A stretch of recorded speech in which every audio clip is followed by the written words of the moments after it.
हजरत बाबा याकूत सरवरी यह दरअसल सिंध के हैदराबाद परगने के रहने वाले थे। बाबा याकूत एक सूफी संत, एक सूफी फकीर थे।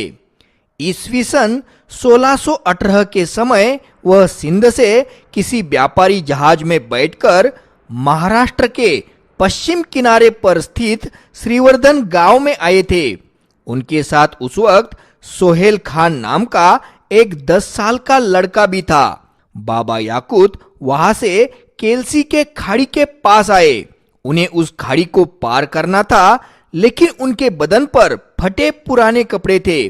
उनकी दाढ़ी भी बड़ी हुई थी और बाल बिखरे हुए थे। उनकी ऐसी दरिद्री दशा को देखकर वहां के नाव का केवट समझ गया था कि इस गरीब फकीर के पास फूटी कौड़ी भी नहीं होगी, तो उस केवट ने उन्हें अपनी नाव में बिठाने से मना कर दिया था। बाबा याकूत वैसे ही उस तपती धूप में किनारे पर बैठे रहे। तभी एक हिरजी नाम का साधारण मछुआ वहां पर आया। वह याकूत बाबा को बड़ी देर से ताक रहा था। भिखारी जैसा, फकीर जैसा भेष, लेकिन उनके चेहरे पर एक अनोखी शांति और एक अनूठी प्रसन्नता थी। याकूत बाबा को देखकर हिरजी को ऐसा लगा कि यह कोई साधारण व्यक्ति नहीं है। तब हिरजी ने याकूत बाबा और उस 10 साल के लड़के को खुद के पैसों से खाड़ी पार करवाकर केलसी गांव के अपने छोटे से घर में अपनी झोपड़ी में लाया।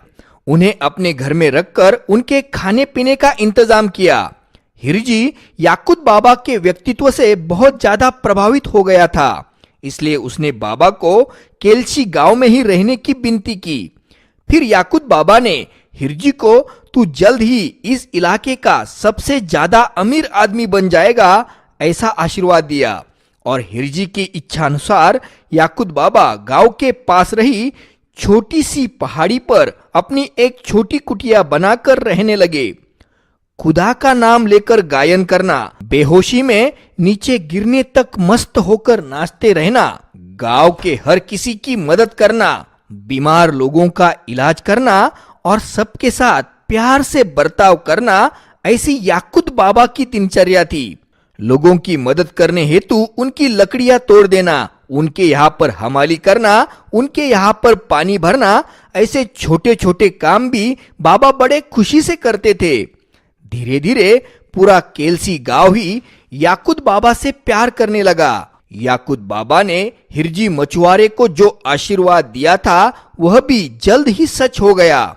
हिरजी अब उस इलाके का सबसे ज्यादा अमीर आदमी बन गया। याकूत बाबा जो भी कहते हैं वह सच हो जाता है। लोगों की मनोकामनाएं पूरी होती है, बीमार लोगों की बीमारियां ठीक हो जाती है। ऐसी कई सारी अच्छी बातें धीरे धीरे याकूत बाबा के बारे में चारों तरफ मशहूर होने लगी थी। याकूत बाबा को यूनानी चिकित्सा शास्त्र और दवाइयों का भी बड़ा अच्छा ज्ञान था, तो फिर याकूत बाबा से मिलने दूर दूर से लोग आने लगे। अपनी पहाड़ी पर आए हुए हर व्यक्ति को वह खाना जरूर खिलाते थे। किसी के धर्म और जाति को न देखते हुए हर एक को बड़े प्यार से वह अपने गले लगाते थे। तो फिर उनका नाम बड़ा ही मशहूर हुआ था। ईस्वी सन 1660 में छत्रपति शिवाजी महाराज दाभोल के बंदरगाह को आदिल शाह के कब्जे से छुड़ाना चाहते थे। उन्होंने दाभोल के बंदरगाह पर जमीनी और समुद्री ऐसे दोनों रास्तों से एक ही साथ हमला करने की बड़ी गुप्त महत्वाकांक्षी योजना बना ली थी। उस वक्त कहते हैं कि छत्रपति शिवाजी महाराज जब केलसी गांव के नजदीक से इस मुहिम पर जा रहे थे, तब उन्होंने बाबा याकूत से मिलने का तय किया। वह याकूत बाबा से आशीर्वाद लेने के लिए उनकी पहाड़ी पर आए। तब याकूत बाबा ने शिवाजी महाराज से झट से कहा कि इस वक्त आप समुद्री रास्ते से दाभोल की तरफ जाने की सोचिए भी मत। समुंदर अभी बौखलाने वाला है, यह समय बड़ा बुरा है।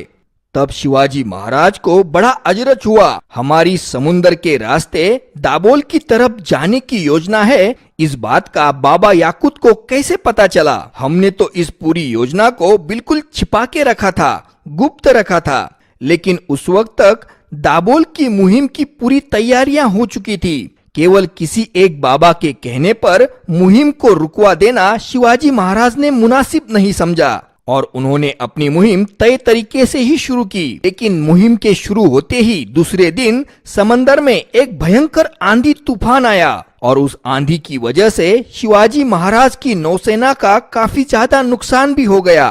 फिर मजबूरन शिवाजी महाराज को अपनी दाभोल मुहिम को रोकना पड़ा। शायद बाबा याकूत को समंदर का और वातावरण का बड़ा गहराई से ज्ञान था और उसकी वजह से समंदर में एक बड़ी आंधी तूफान आने वाला है, इस घटना का उन्हें अंदेशा हो गया था। दाभोल की मुहिम से पीछे हटने के बाद छत्रपति शिवाजी महाराज फिर एक बार याकूत बाबा से मिलने गए। उन्होंने इस बार बाबा याकूत से पूछा कि दाभोल पर हमले के लिए कौन सा समय सबसे अच्छा रहेगा। तब याकूत बाबा ने कहा कि मैं आपको उसके बारे में संदेश दे दूंगा। जैसे ही आपको मेरा इशारा मिल जाएगा आप अपनी मुहिम शुरू कर देना, आपको बहुत बड़ी कामयाबी हासिल होगी। और इस घटना के कुछ महीनों बाद याकूत बाबा ने यह संदेश शिवाजी महाराज के तरफ भेज दिया कि दाभोल की मुहिम के लिए अब यह एक बहुत बढ़िया समय है। और शिवाजी महाराज ने उस समय पर अपनी सैन्य मुहिम को शुरू किया और उन्हें एक बहुत ही बढ़िया सफलता मिली। इस कामयाबी के बाद छत्रपति शिवाजी महाराज ने बाबा याकूत को उनके दरगे के लिए और अन्न छत्र लंगर चलाने के लिए 650 एकड़ की उपजाऊ जमीन दान में दे दी थी। बाबा याकूत के दरगे का काम शिवाजी महाराज के समय में ही शुरू हुआ था और वह काम आगे जाकर छत्रपति संभाजी महाराज के समय पर पूरा हुआ था। और जब भी छत्रपति शिवाजी महाराज और उनके बेटे छत्रपति संभाजी महाराज इस इलाके में आते थे तब वह अपनी व्यस्त दिनचर्या से कुछ समय जरूर निकालकर याकूत बाबा की पहाड़ी पर आते थे। याकूत बाबा का इंतकाल तकरीबन ईस्वी सन 1680 के साल में हुआ था। याकूत बाबा के बाद उनके दरगे का कामकाज उनके साथ जो पहले 10 साल के लड़के आए थे, सोहेल खान या हिम्मत खान, उन्होंने देखना शुरू किया था। अब याकूत खान और सोहेल खान, इन दोनों गुरु चेलों की कब्रें इसी दरगाह में आज भी है। हर साल 6 दिसंबर को केलसी गांव में याकूत बाबा का उरूस मनाया जाता है और हजारों हिंदू मुस्लिम लोग कंधे से कंधा मिलाकर इसमें सम्मिलित होते हैं।